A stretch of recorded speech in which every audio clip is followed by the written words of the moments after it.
It is April 23rd, and this is the Eye of the Storm podcast, a Stormable podcast production. Greetings, mortal. Ready to rock. The Eye of the Storm podcast.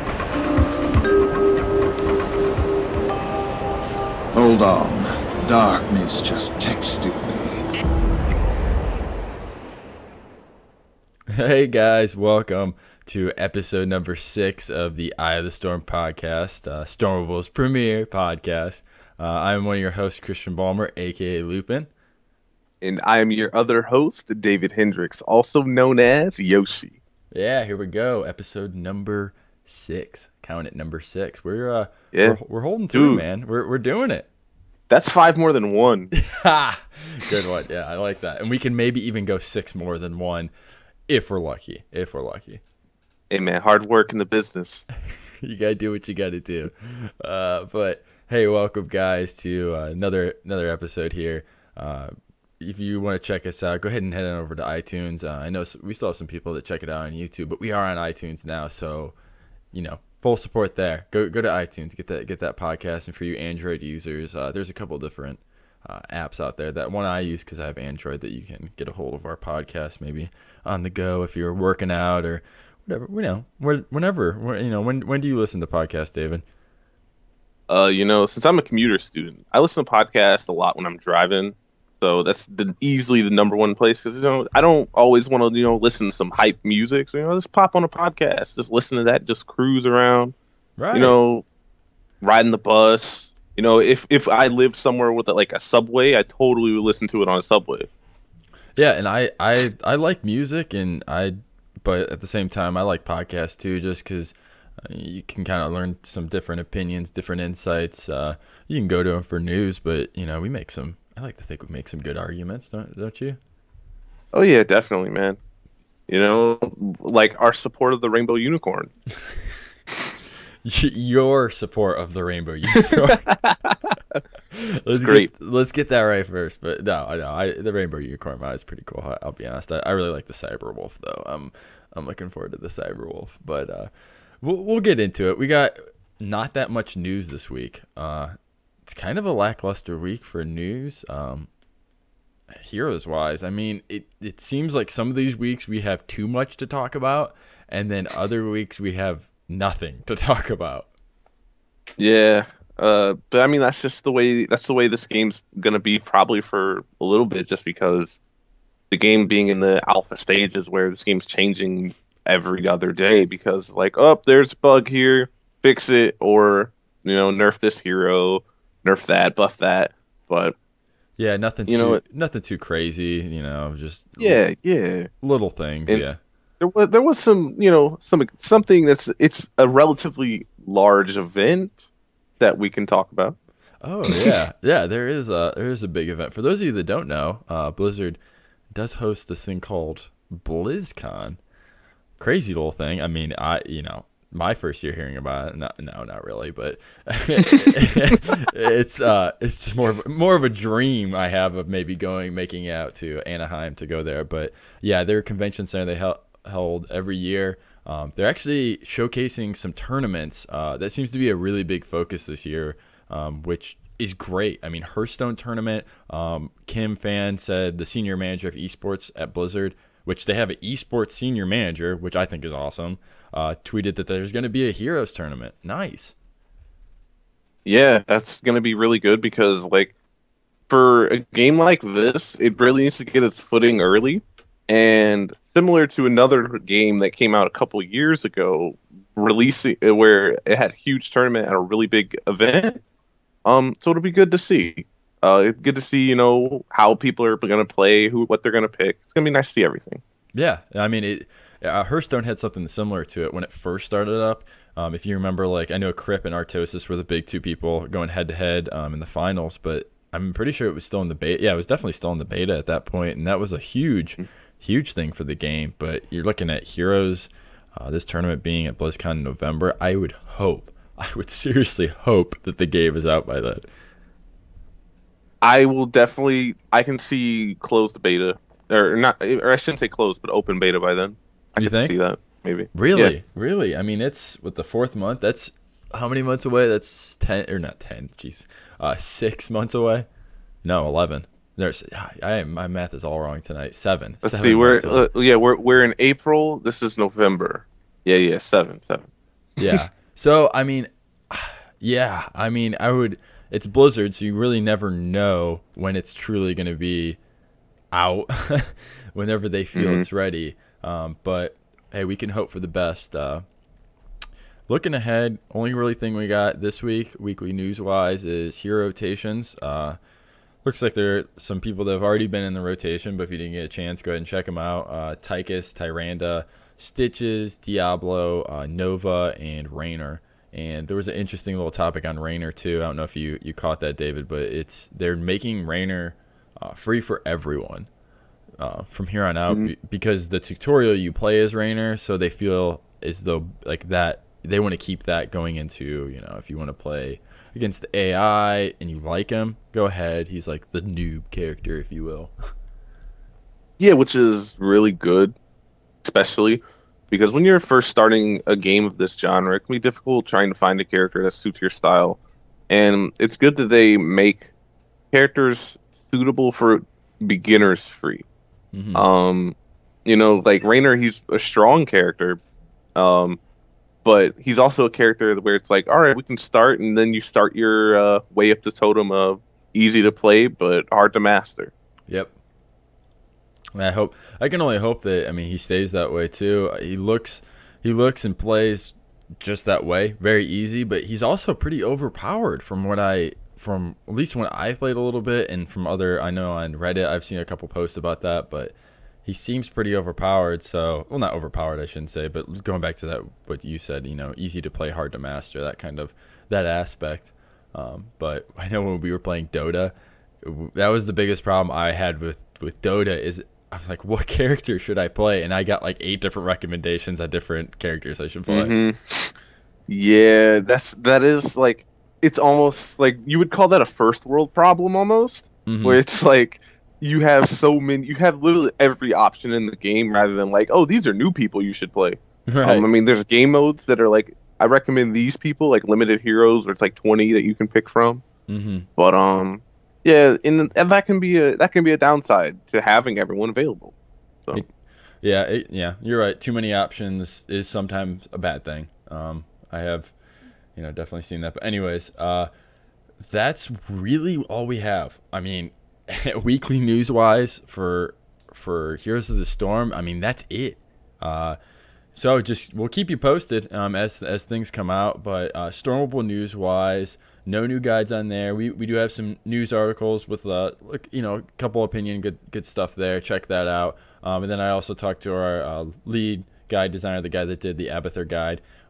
And news wise, a lot more guide writers we picked up on the Skype channel that I'm in with them.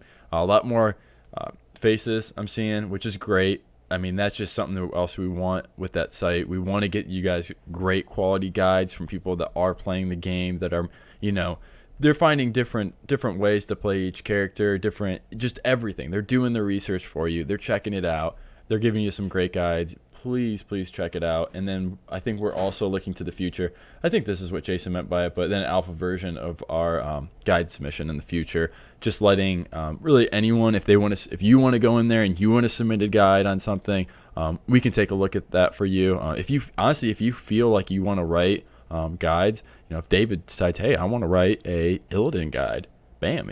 We can set it up and he can write an Illidan guide. So sorry, I'm drinking a little coffee too at 9:00 at night. No big deal. I might be a little wired. It's okay. Yeah, definitely. But the big thing we wanted to talk about this week, we like what we did with the heroes last week. I liked really breaking down each hero a little bit more. I don't know about you, David. I really enjoyed it because although we both may not be able to play this game at will, it allows us to still theory craft based on abilities. Because we've watched the streams, we've seen these people in action, but by looking at all this stuff on paper and stuff, it's a lot easier to be able to say, you know, this is a relatively strong or this hero's relatively squishy, and able to almost place them in like a sort of like good versus bad tier type of thing, and where they fit in strategies and stuff. Yes, exactly. And I mean, like you said, we're not in the game. I mean, I have like some access to the friends account, which I can mess around with it, but I've been like Hearthstone crazy lately. I've still been watching the streams on for heroes and stuff like that, and reading a couple guides. But yeah, it's sometimes a good thing to, at least for us, we look at on paper. If there's something that maybe, hey, you know, you guys made a good point, but actually it's like this, let us know. Go to Stormable, our podcast will be up there. Post a comment on the forums. Let us know. Give us even our feedback too on these podcasts. Mm-hmm. We're very open to it. We're taking an interviewing class right now. we understand feedback's a critical thing.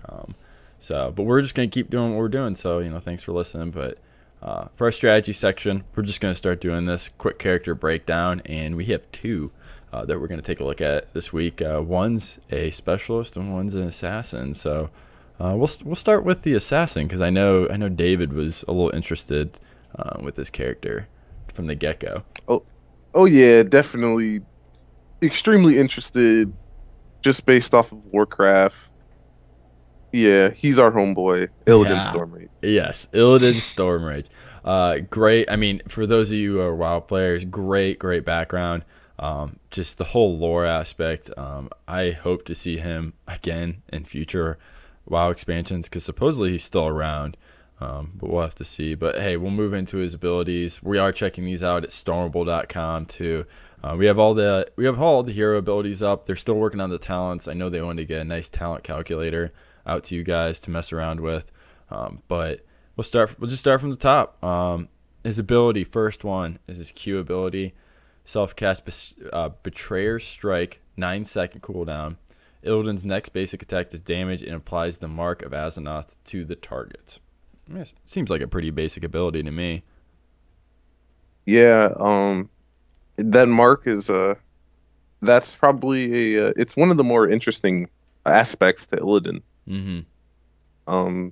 Because if you look at that, the combat trait is the Mark of Azeroth, which is when attacking enemies with it, it reduces his cooldowns. So that's gonna be an interesting aspect. Yeah, 9-second cooldown, not bad.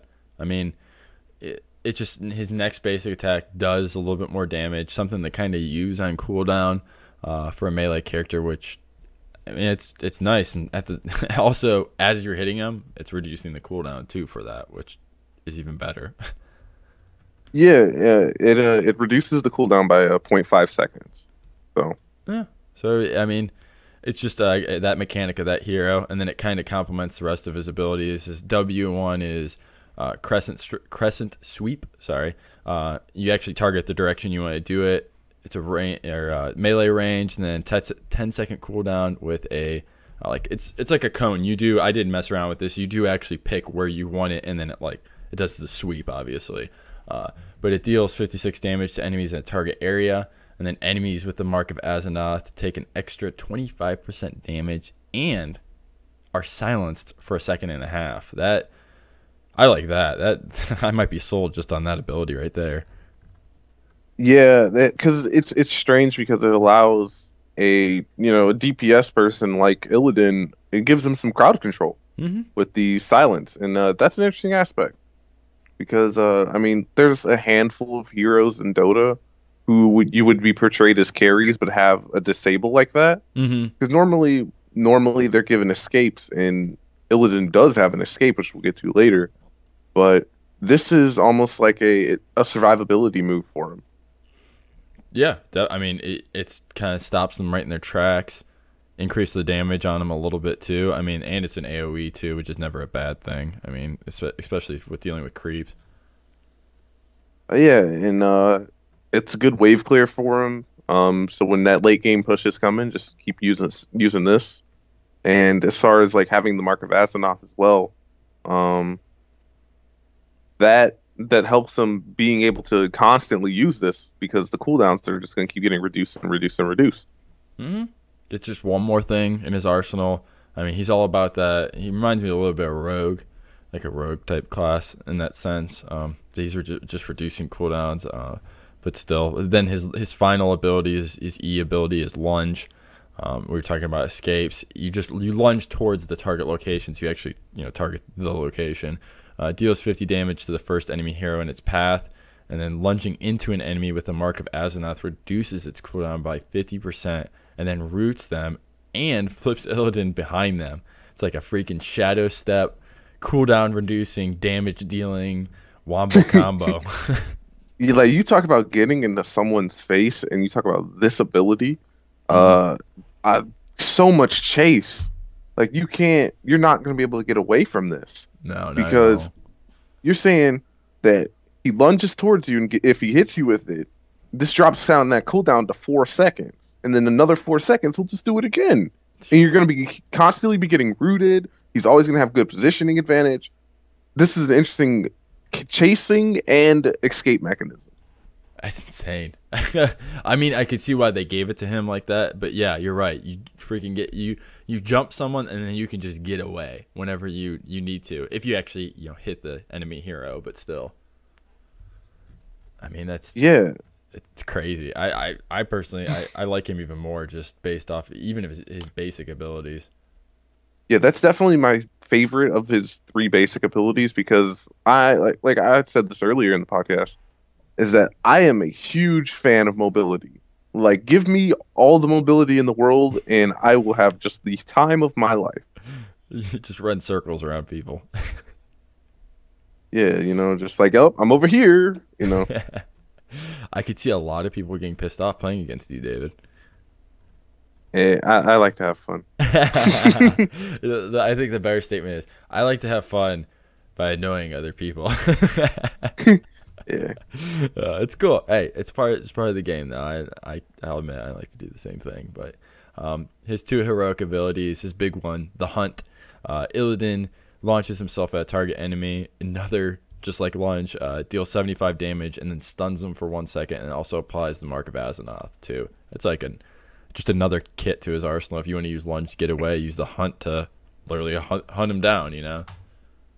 Yeah, and this is another clear act of abilities synergizing well with each other rather than synergizing with other heroes, particularly, because this can launch himself towards a target enemy, and then he gets the stun, deals the damage, applies the Mark of Azeroth, so he doesn't have to use his Q to do it, and then can just lunge towards them, get the lunge, and then use the Q again, and then lunge towards them again, and then it's just constant chase, and I really like this wombo combo time.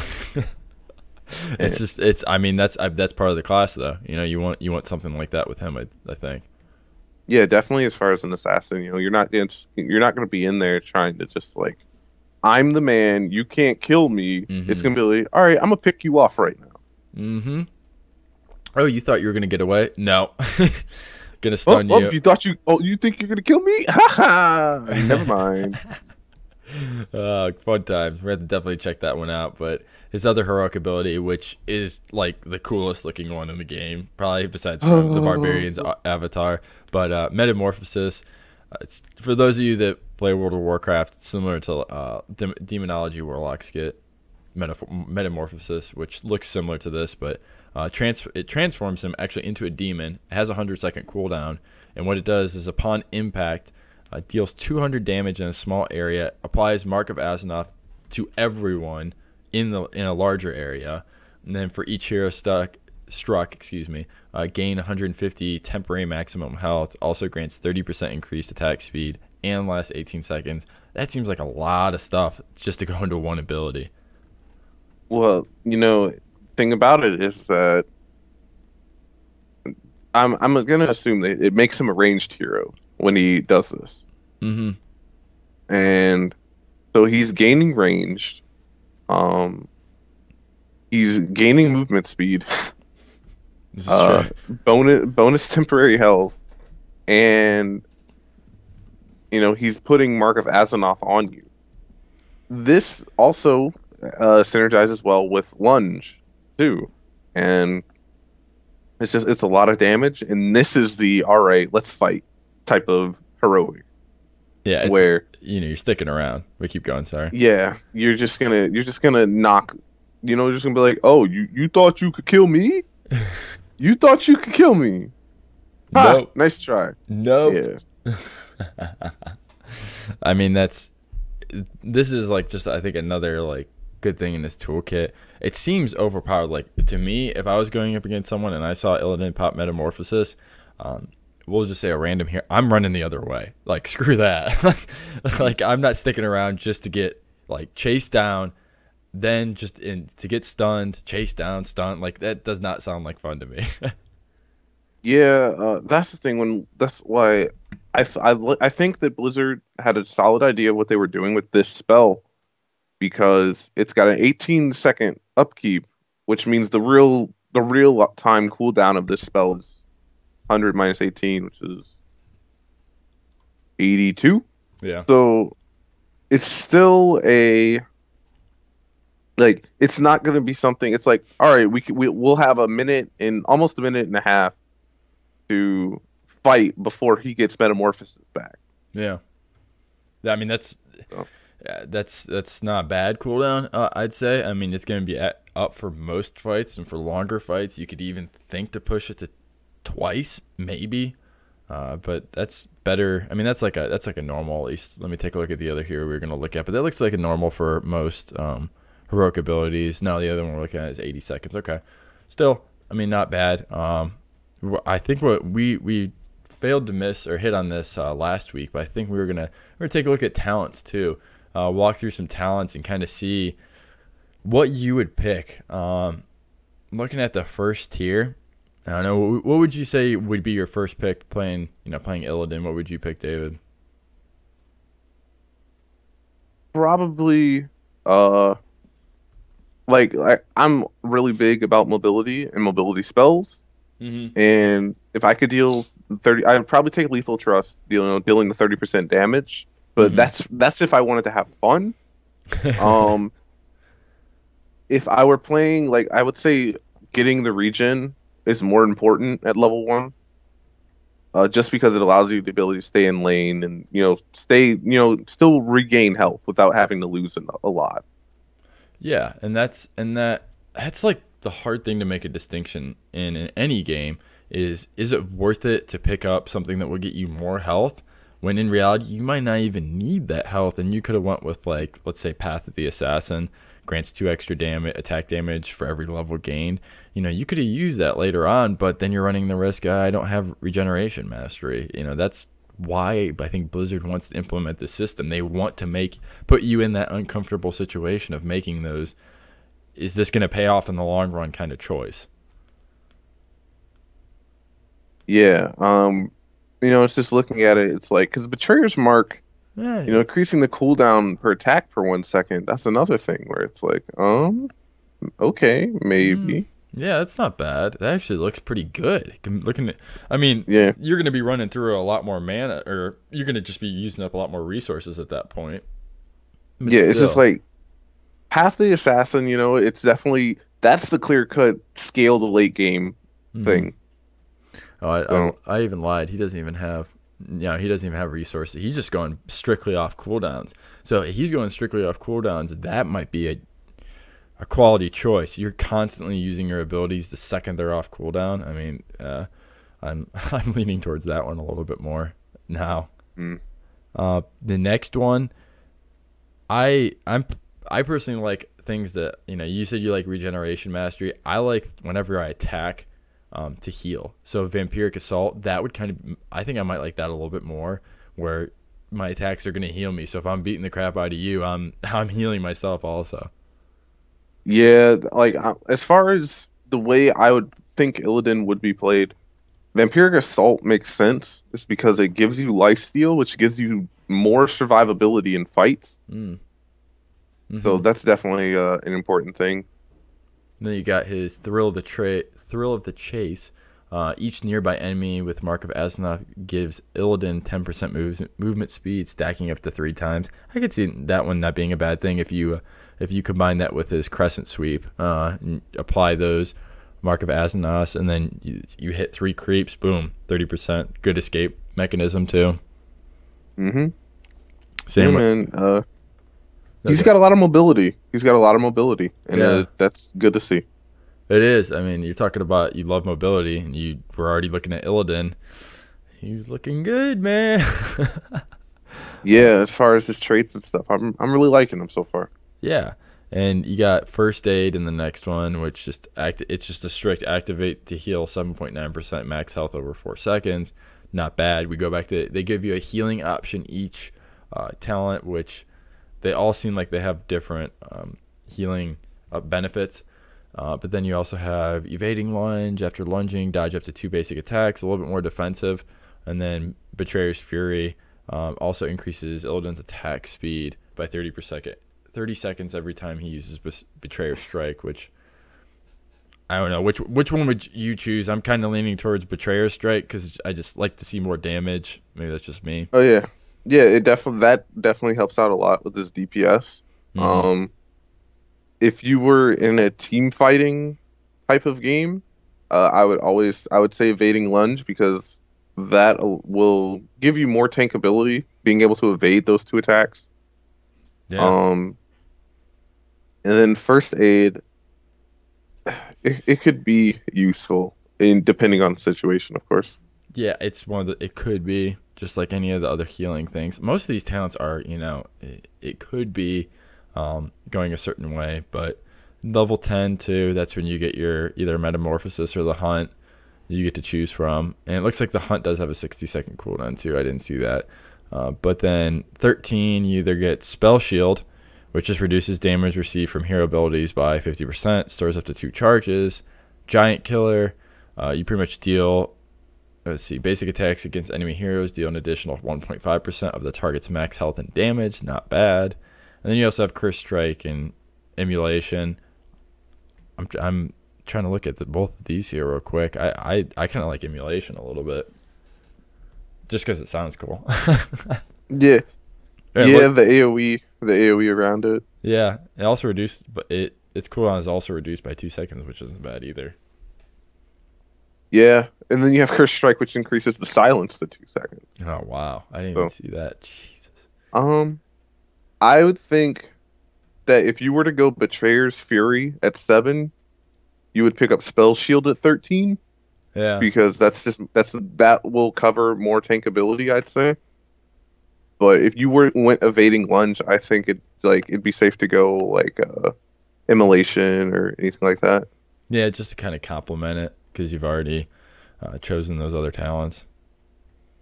Yeah, because it's almost like it also depends. Like if you're going with people who are just gonna be right clicking you, evading lunge. If you're going with like a lot of spell users, Spell Shield. Yeah, it's hard to make those distinctions sometimes. Like when you choose to go defensive, I'm just a very aggressive person.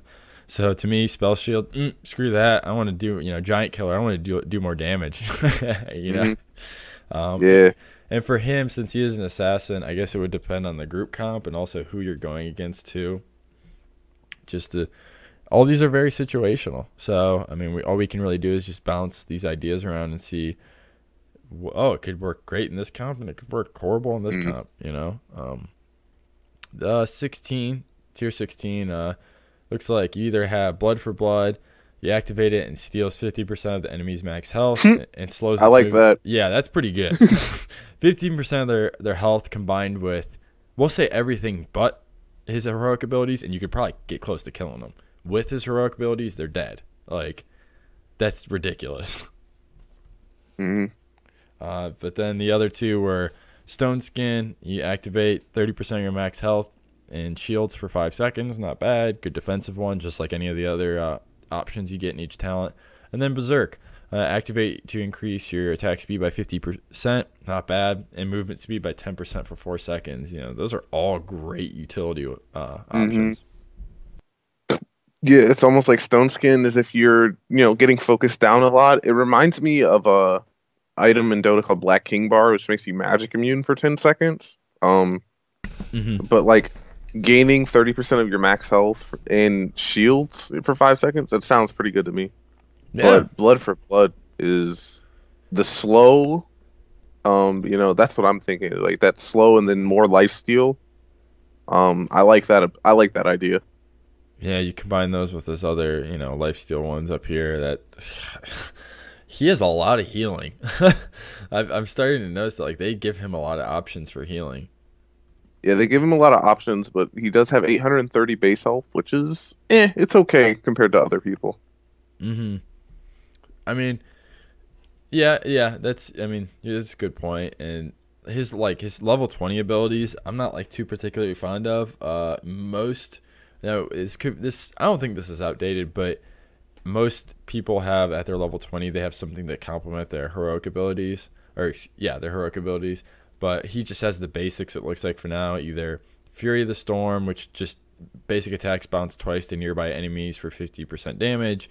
Resurgence of the Storm, which you can just revive. Like upon dying, you can just revive to your altar after 5 seconds, and it can't occur more than once every 20 seconds, or 120 seconds, excuse me.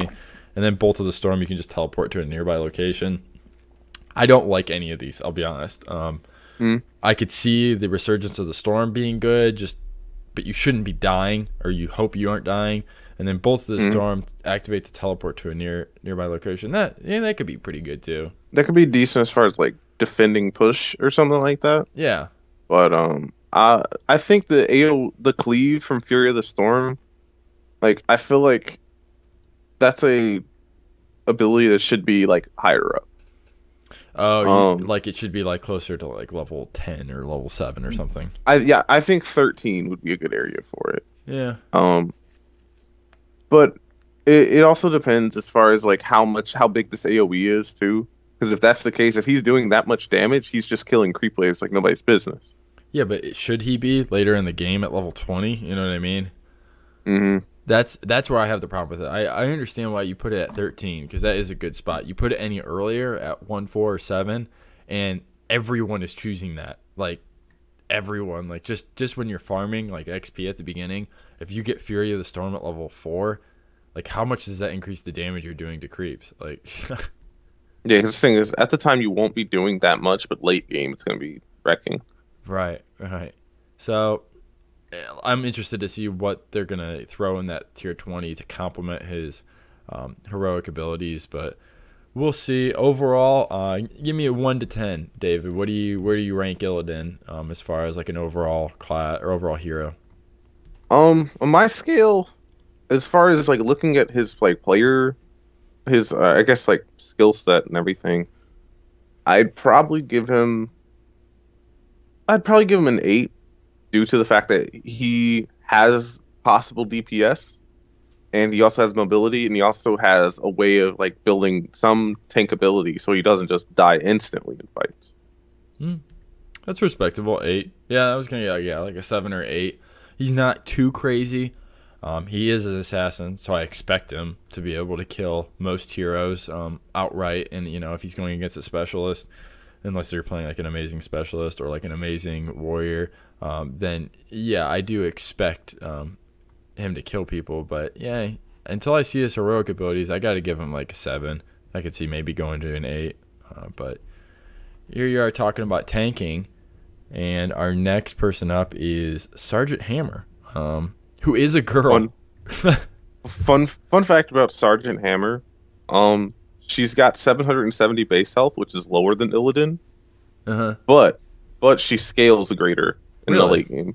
Yeah, she gets a plus 170 while he gets plus 145. Wow. Per level.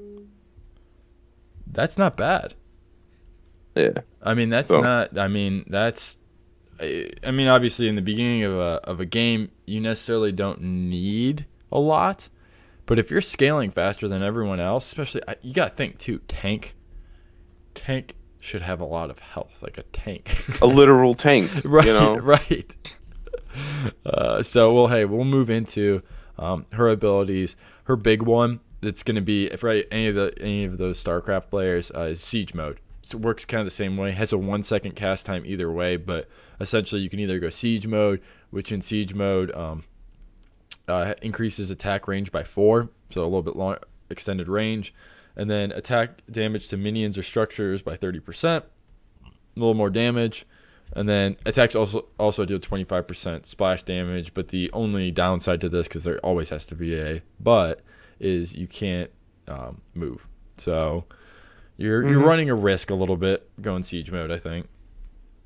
I think there was a bug with that when they first released it, and you were able to move in siege mode. Yeah, you were actually. You're right. And people were just it was funny. But yeah, this is typical. Like just by looking at the first ability, you can tell what type of hero Sergeant Hammer is going to be. With this, like, I'm a huge fan of splash damage. I think splash damage is the coolest, like, effective damage you can ever do. Because it's better than, like, an AoE cleave, where it's just hitting everything, you know? Mm-hmm. Yeah, I mean, this is just boom. It's what, once again, what you think a tank would be. You know, like, it would do some type of splash damage, but then it has a 5-second cooldown, so I guess that seems fair. And then with a 1-second toggle time, like, you're able to get away, but you're not able to just, like, book it and run. So Yeah, because, I mean, you're going to have to wait 4 seconds before you can do anything. True. So, but anyways, moving on to her actual abilities now. Her first big one is 100 caliber blast. It's a ranged ability. You actually target the direction, similar to Nova's snipe, and then you also, it has a cooldown of 12 seconds, and it's also a cone ability too. And it just deals 180 damage straight up, and then knocks back enemies, which is sweet. It looks cool too from when I've been watching with streams. So I mean, you literally blast people away, which is pretty cool. So I think it's a pretty fun ability. Yeah, the fact that it's a really good CC for her, Mm-hmm. because you can sit around and just say, oh, I'm getting overrun while I'm in siege mode. Well, use 100 caliber blast and get out of siege mode and walk away. I just like the idea of just blowing them back, just like boom, get away from me, or it's actually a good CC mechanic too, to get people off. Yeah. If Illidan's chasing someone down, boom, blast him back and let your Lily get away. Mm-hmm. So, yeah, for sure. not a bad thing to her arsenal. 12-second cooldown, not bad. And then her other big one is the spider mines. 14-second cooldown. You pick the area, and it creates 3 mines that deal 130 damage and slow enemies by 25% for 1.5 seconds. And then the mines last 35 seconds. So this is cool. I mean, this is a really cool mechanic for her. Yeah, this is interesting. This is another aspect of CC, except it's like time to CC in a team fight. Yeah. It's one of those things where it's like, all right, we put these down out of their vision. Let's bait them in here and then fight them. And I feel like that'd be really good. It could be really useful. It's got a 1-second priming time, and enemies are able to see them, like they're in vision when you're priming them. So it'll be interesting to see, like, how you're able to actually use these efficiently instead of just dropping them places. Right, like in what certain situations you're going to be able to do it. It's kind of similar to what we were talking about with the caliber blast, where you can almost like drop them, and then they're used as a CC to keep other heroes off your heroes. Yeah, I'm thinking maybe like, oh, they're gonna come for this mercenary camp. Let's set up here and then go in. Mm-hmm. So, I mean, that's once again, see how it plays out. I mean, I can see it being controlled. Like, it's a good ability. I don't see it being nerfed. I know most of it might have gotten nerfed in the patch notes. I didn't see, but I like the mechanic. I don't see them changing it. And then her combat trait too, which we didn't hit on from the get-go, was her sight is actually increased by 2 compared to other heroes, and then her attacks deal 40% bonus damage to enemies over 4.5 distance away. So the further you are away from Sergeant Hammer, the more damage she's dealing to you. Yeah, and I mean, her range is 5.5, so literally that's it's relatively far when you think about the range. So she's definitely someone you're going to want to get up in her face in. Right, it's like you have to find the sweet spot almost, at least for her, if you're playing as her. Mm-hmm. So you constantly want to be like playing on that, like inching away, like playing at the very furthest way, like point. Yeah, it's basically you're pretty pretty much going to be kiting people outside of the fight the whole time, and she's very similar to a hero in Dota who loses a certain stat if people get within a 450 AOE. Mm-hmm. So it's like she's going to be highly positioning based, but I mean, when you have a siege mode, I mean, you definitely that literally is for positioning based, you know? Yeah. So it's going to be that itself, you know, she's all about positioning. I mean, if you're into that kind of thing, I might try her out. I'll say that. I'll definitely try out all of these, but maybe not, not necessarily for me. I like the ranged aspect, but I don't like being tied down, to go to siege mode and then have to get away. I could see some people definitely liking it, though. So, let's move into heroic abilities. Her first one is Blunt Force Gun. You actually you target the direction, 80-second cooldown. Pretty straightforward. Deals 510 damage to enemies in a path and reveals as it travels with a 1 second cast time. That sounds pretty deadly. And it's global. Yeah. Oh, yeah. The range is global. Wow. And it's global. So this is going to be interesting to see because, her job is to siege towers, not, be pushing or like being in team fights constantly. With this, it allows her to do both. It allows her to push separately, but it also allows her to participate in team fights with this global. This is going to be really interesting. I'm excited. I mean, it's going to suck going against something like that. It just literally just plows through everything, dealing 510 damage, but still, that's cool. I think it complements her as a hero, definitely. So, her second one is then Napalm Strike. You also target the location. Its range, cooldown is 6 seconds. Not bad. Deals 200 damage on impact and an additional 70 damage per every second. The impact time is instant to 1 second, dependent on the range. But that's kind of like a good control one, I feel like. Yeah, because the thing about that global ultimate is that she doesn't have great mobility, and it can be hard to get the right positioning to land that ultimate on the people.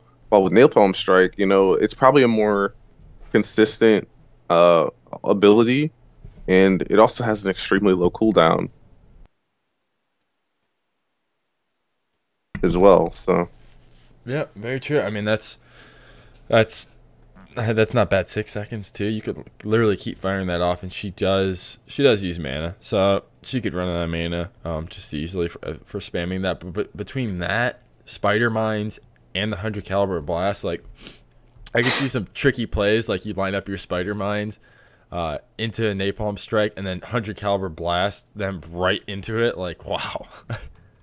Yeah, it'd be relatively impressive to see that, but it's definitely this is another aspect of comboing well together in her own right. Yeah. Blizzard is really made these heroes stand strong by themselves, which is something that doesn't really happen too often in MOBAs. Usually it's all based on synergy, but just by looking at Sergeant Hammer, she has such an interesting skill kit. Truly does. She is a specialist, so you almost expect that kind of thing, but aside from her siege mode, all those things are really cool. The knockback with the Spider Mines, with the freaking nuke blunt force gun that travels across the map, and Napalm Strike, it's all pretty cool. Yeah, if she's in siege mode, and if it's on cooldown, she can still participate in team fights due to that blunt force strike. So, all right. Well, I think it looks like I got wrong too. It's actually Concussive Blast, not 100 caliber blast. I think they changed the name of it. They might have. Yeah, they did actually. Because looking at our talents here, the first 4 that you get at level 1, you get the regeneration mastery, which I'm pretty sure is standard. Every single at least most heroes get that. And then because she's a specialist, I think a couple specialists get bribe, which is really cool. I really want to talk about this one because it's you kill enemy minions and then you get stacks of bribe. And that 40 stacks you activate to capture a target mercenary camp. Obviously, doesn't work on the big level 18 golems, but that's kind of cool. Like, I just want to get that just so I can bribe a bunch of mercenaries. That is specialist, like right there. That is Sergeant Hammer specialist right there, because that is split pushing. Mm. It's just like, I'm just gonna, eat these, and I'm gonna be like, hey, I'm not gonna kill you to take you over. I'm just gonna bribe you, and you're saving time and you're pushing the lane even faster. Yeah, it's a cool thing to have if you want to run that with Sergeant Hammer. And then her other two, just the advanced artillery increases damage bonus for enemies in that distance we were talking about by 10%, and then also increases the damage done by concussive blast by 25%. That's quite a bit too. 25%. Wow. Yeah. And considering that is a relatively strong attack. True. Because 310 right out the get-go. And then you're throwing, at level 1, you're throwing 25% onto that. I can't even do the math right now, but that's a hefty amount of damage. Yeah, it definitely is. So, her level 1 talent's nothing too crazy. Level 4 ones, I think focused attack is another pretty big one. Every 5 seconds, your next basic attack deals 50% additional damage. The Vampiric Assault, another one we saw with Illidan. And then you can either increase her basic range from 5.5 to 6.5, and then also double the distance that enemies are knocked back with her concussive blast. I mean, I like those two last ones probably the best. Yeah, I definitely like increased range, especially on her, where her passive will do more damage if they're 4.5 units away. That itself, because that's another thing where it's like, this is built for this hero. Like, we saw Vampiric Assault and Focused Attack on Illidan's build as well, but the increased range for Sergeant Hammer will really add and make her, a little easier to position when you're out trying to push lanes and fighting. Definitely. That's what you want with her too. I mean, I wouldn't expect anything else. Mm-hmm. So, yeah, I'd probably go with the increased range. Looking at it, I definitely could use I'd like to have just a further basic attack range for that siege mode. But then her level 7 ones are Maelstrom rounds. Just increases the damage bonus to enemies over 4.5 distance away by 25%. So you get even a little bit more boost. For 4.5, and is that the same? Yeah, it's the same. So it stays at 4.5. But then Barricade also creates a wall of debris that blocks pathing for 4 seconds. Wow. Gosh, that's a getaway material right there. Yeah, that is. Wow. So you knock them away, but then you also create a path of debris for 4 seconds. So it's like Tassadar's bubble that he makes. It's like boom, boom, and like it just blocks people, Mm-hmm. So yeah, that's an interesting one. If I had to pick from her level 7 traits, I'd probably go with Maelstrom rounds. Yeah. Just the increased bonus damage, because I mean, if you were to take the range at the earlier levels, this is basically just building around her best ability, which is to outrange people. Yeah, I mean that's part of her strong suit. Why wouldn't you capitalize on your strong suits, And then you get the cargo expansion, you get one more mine. I don't know. After seeing Barricade, I just like Barricade. That's just adding in a little bit more defensive mechanic, like we were saying. But then her level 10, that's her heroic abilities, like we talked about. Then 13, she actually gets Giant Killer at 13, which we also had talked about. Needs to deal more damage to enemy heroes based on their max health. You get Crucio, the X2 cannon, increases her base attack range from 5.5 to 7.5. Wow. Hover Siege Mode. Siege Mode allows you to slow movement and then 45 position. Siege Mode prevents displacement effects. Entering Siege Mode grants 2 stacks of block, each absorbing 50% damage of an incoming base attack. I like all these. Which one would you choose? I mean, I'm heartbroken because I really want Hover Siege Mode, but I know that Crucio X2 Cannon is really good for her. Yeah. That would be one of the things. I'm not sure if this stacks with the other range increase that we took earlier, but if it were to stack with it, I'd probably go for the cannon because that's a lot more. That's even more range on her. Mm-hmm. But if that wasn't the case, I'd probably go for hover siege mode just for the movement to be sieging. Just to be extra sure, yeah. I definitely agree with you on that one. That hover siege mode, even the slightest bit of movement. I mean, how many times are you gonna enter siege mode, and you're gonna be all right? I'm gonna blast away, boom, boom, boom, and then you're like, oh, I need to get out of siege mode, but then you could have stayed in siege mode because you just like got nervous real quick. You know, I mean, I guess it comes down to skill a little bit, like how comfortable you are with the hero, but being able to hovering sounds cool. Yeah, it's definitely something that I'm like, all right, we're giving her mobility, and I feel like she needs that. Yeah, I mean, just for a hero that lacks it, definitely this could help. And then the fortifying position, depending on the group comp, I could see this one working, simply because if you can have a group or have a comp that is like, let's say heavy warrior, and you have like two warriors, we'll say a support and an assassin, and you're like up close in the battle, and the warriors are able to just keep doing damage, the assassin keeps doing damage, and the support keeps helping out. You can take fortifying position and you can hang out in siege mode and take a little damage a little bit longer, I feel like, with this ability. Just to stay in the battle, not to hang out. I mean, you still want to hang out at max range, but if they try to jump you, that gives your support that much more time and your warrior heroes that much more time to get them off you. Yeah, totally.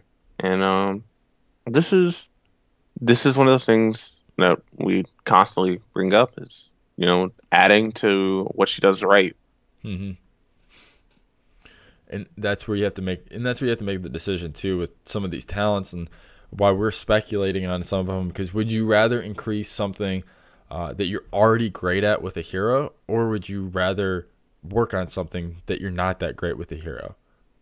I.e. mobility, for her at least.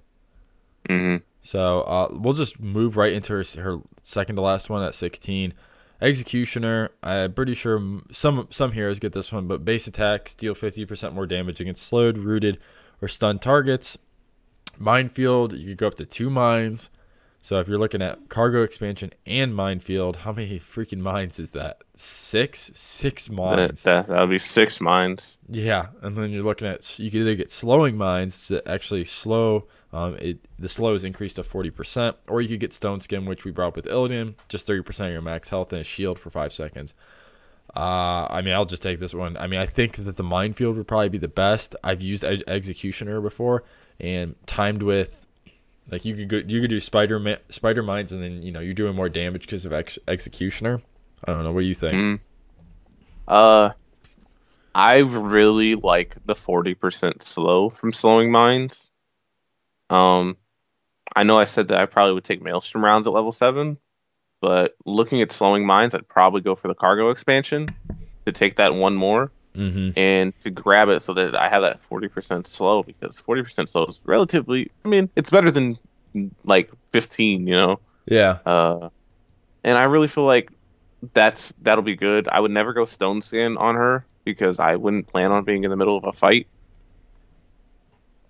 Yeah, I mean, yeah, that's kind of like, you take that in fortifying position, you're just being overly cautious almost. Yeah, just a little bit. Just a little bit. So, well, I mean, her level 20s are pretty standard as far as the first two. The Fury of the Storm, which we talked about, that does chain damage, and then the Resurgence of the Storm, the revive, the quick revive with 120-second internal cooldown. But then she actually has her heroic abilities up at least. Orbital BFG. So her blunt force guns missile orbits the planet every 5 seconds, continually traveling at an angle. Recasting blunt force gun again prevents existing missiles from starting new orbits. Wow. So basically, you just drop the hammer on people. But yeah, and no, just keeps no going. pun intended. Yeah. No pun intended. But... and the hammer doesn't stop. Nope. That's wow. Yeah. I mean, it's just, let's get to her second one, and then we can make a good judgment call on that one. Her Napalm Strike, it then changes to Advanced Lava Strike, which just sounds more badass. But the napalm strike's range is increased by 75%. And increases the impact damage by additional 50%.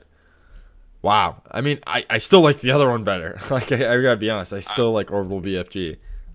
I feel like Orbital BFG is a lot. It's more almost. I feel like that'd be the fun one, while Advanced Lava Strike's more reliable. Definitely. Yeah, I mean, you want to do Orbital BFG just to mess with some people. Go for that one. But other than that, I see what you're saying. Advanced Lava Strike can be used a little bit more situational. So, yeah. Well, all right. Rating 1 to 10. Where do you throw Sergeant Hammer? 1 to 10. As a pusher, I give her a 9. Really? Yeah. As a fighter, I'd give her like maybe a. Depending on how her build is, she could probably be a 7 if at best build wise. But I really like her as a outranging people a lot. I really like that's built into her.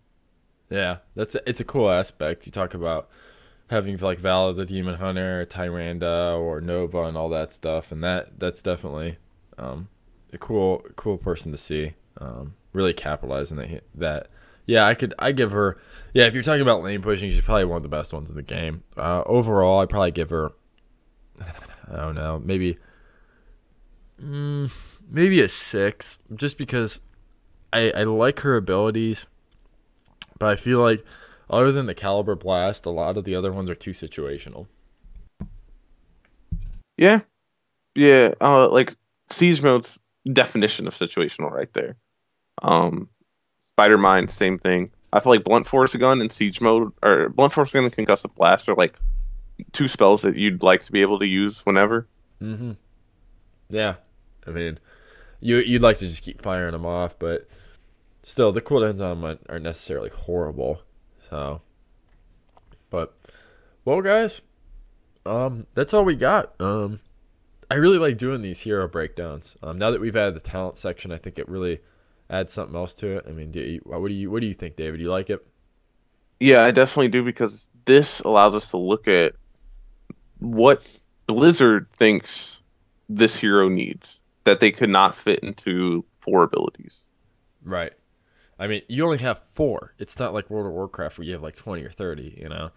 This is They had to pick and choose. They had a drawing board, and they had to be like, all right, guys, we're going to take these 4 out of the 50, everyone highlighted.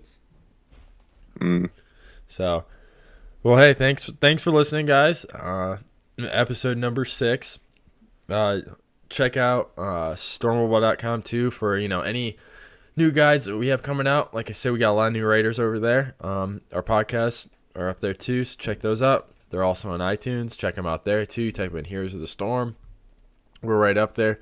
You type in Stormable, really easy way, boom, first choice. But go ahead and email us at heroestormpodcast@gmail.com. That's heroestorm with 1 S in between. And then you can find me on Twitter at the Lupen with a capital T and capital L and _. And then you also see it too if you're watching here on YouTube. And then where can they find you, David? You can find me on Twitter at Davey versus Goliath. That is Davey with an IE at Davey versus Goliath. And that's all we got tonight, guys. Take it easy. Enjoy some Heroes of the Storm if you're lucky enough to get into the alpha. And all hail the Nexus. All hail the Nexus. Deuces.